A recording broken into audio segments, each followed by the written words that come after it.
U.S. President Donald Trump recently announced he will not relocate the U.S. Embassy from Tel Aviv to the capital of Jerusalem, at least not now. Trump backed away from his campaign promise, the White House says, in hopes of negotiating a peace deal between Israel and the Palestinians, what Trump calls the ultimate deal. Well, let's get back to our panel right now. Amotz, let me get your response to that election promise that was made by President Trump, that he will relocate the embassy, and shortly after he becomes president, he says, well, I'm not going to do that right now. How was that received? How was that seen in Israel? Well, there is, on the emotional side, the Israelis are heartened by what seems to be, on his part, a genuine affinity for Israel in general and for the Zionist cause in particular.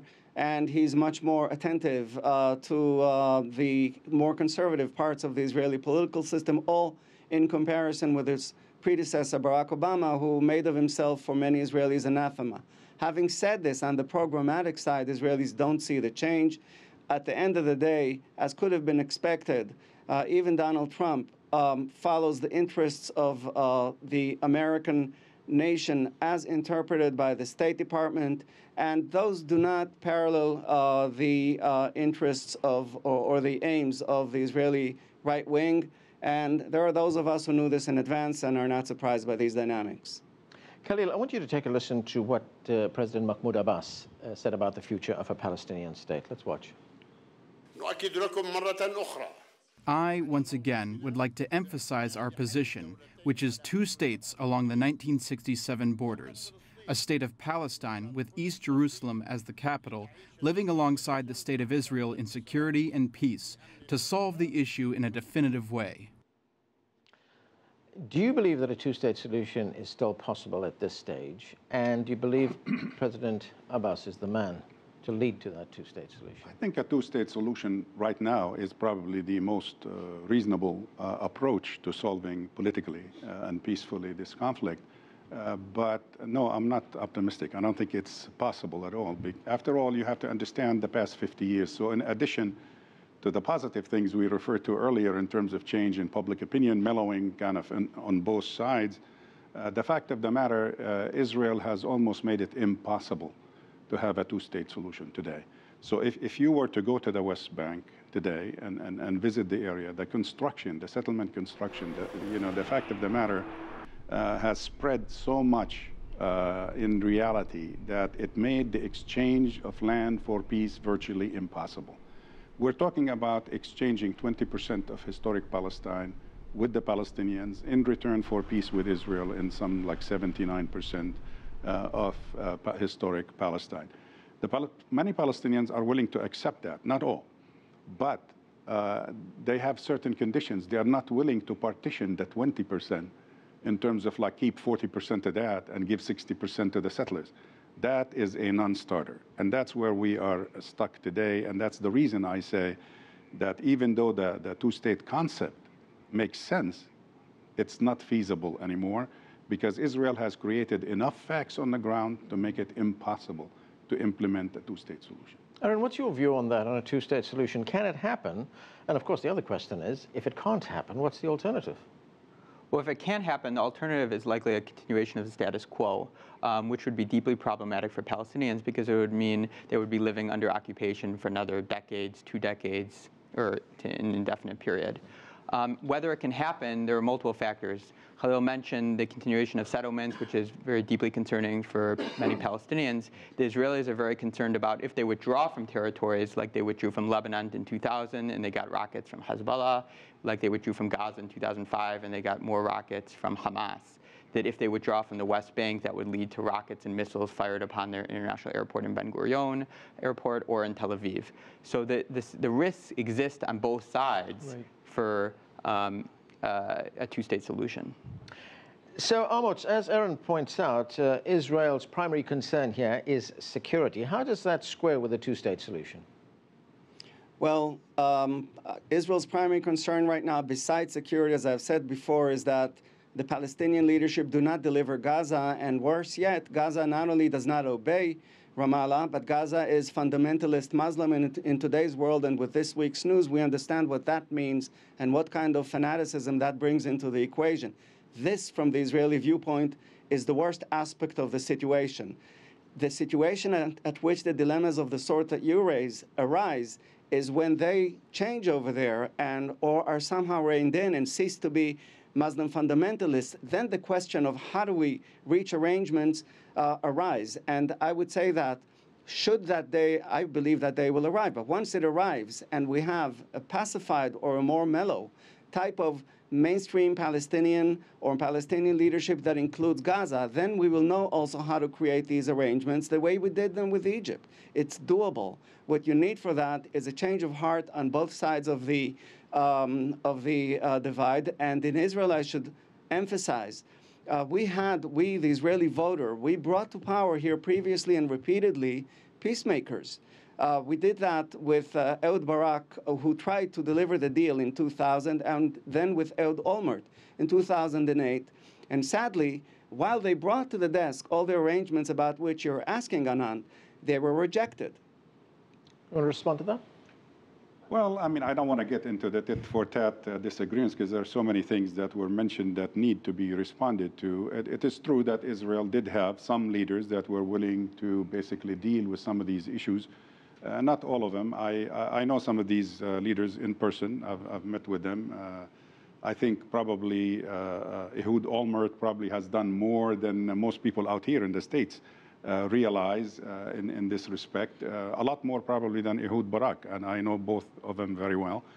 And the myth that somehow the Palestinians rejected the whole offer is a myth.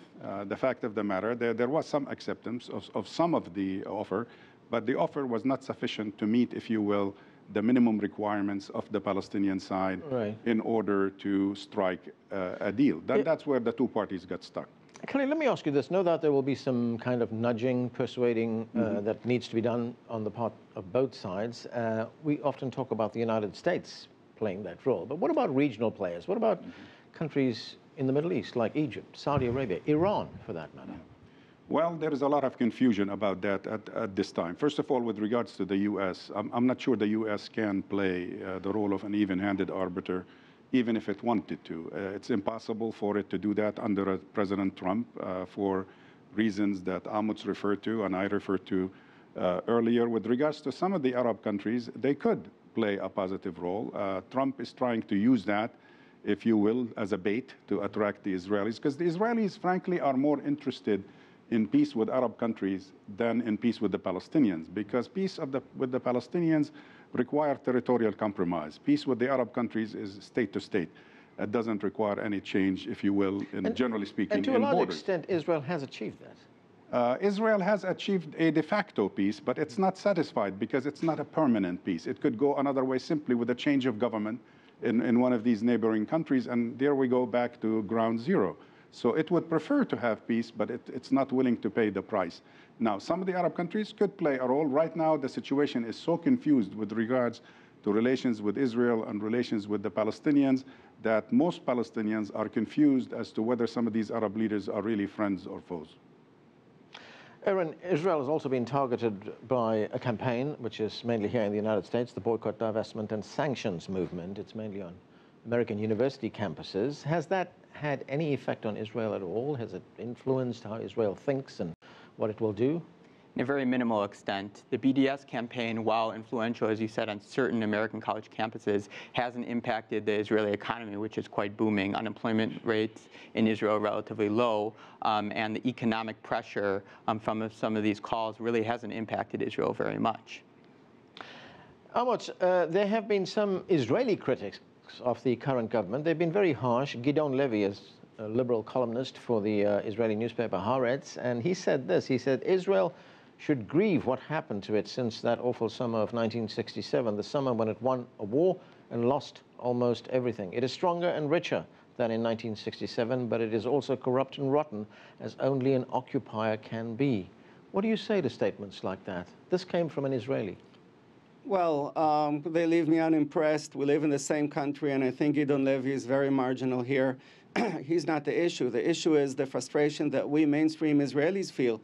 I mean, I myself, as a columnist, have openly and loudly and happily backed the peace process in general and the Oslo Accords in particular. And then I backed all the Israeli leaders from Rabin to Ehud Olmert to try to make this happen. And our frustration is intense not only in the face of the actual peace ambitions failure, but even more so with the intensity of the violence that followed them. This was not our previous experience with peace efforts with Egypt or with Jordan, which indeed put an end to hostilities and delivered perhaps not a perfect peace, but a peace nonetheless. That leaves us frustrated. And we, in this regard, feel for now that in a 50-year retrospect, we've tried almost everything we could from our side. In other words, we've tried Land for Peace. We've tried, we've given a chance, I would say, to the greater Israelites to have their day in the sun. We've also tried to unilaterally retreat from parts of the occupied territories, and that too ended badly. So we feel today that in terms of what we can initiate from our side of this divide, and in terms of what we can do on our own, we've exhausted the possibilities for things to happen and for change to arrive. I'm afraid that some kind of change needs to happen also on the other side of the fence. And as I keep on saying, it will have to involve Ramallah somehow imposing itself on Gaza, not necessarily in the sense of conquering it or violently removing those who unlawfully seized its leadership, but simply in terms of them obeying their elected leaders' rule. Khalil, when you look back at the 50 years and you now look ahead, how do you see things unfold? Do you think there's a recognition on both sides, on the Israeli side and the Palestinian side, that all the violence that we have seen over the past 50 years didn't get anywhere, that it has failed, that there's not going to be any kind of, let's say, military solution to this? Unfortunately, I do see that, but unfortunately that doesn't translate into positive change on both sides with regards to the future. So I see frustration with violence that it hasn't paid. There is a new kind of resurgence of, particularly among young Israelis and young American Jews, with regards to occupation, questioning the occupation as a form of violence, if you will. But that hasn't translated into support for an actual process of some sort that's well defined. Amos listed basically a whole list of things that he believes the Israelis have done or they have even exhausted doing over the past 50 years. But the problem is the fact that they were all smaller components of a comprehensive peace. Israel has never tried a comprehensive peace. And the reason for the failure, if you don't mind, is the fact that these were all partial and didn't take the parties all the way to a total, comprehensive, just, and lasting peace. And that's where we have to leave it. Thanks to all of you for being with us.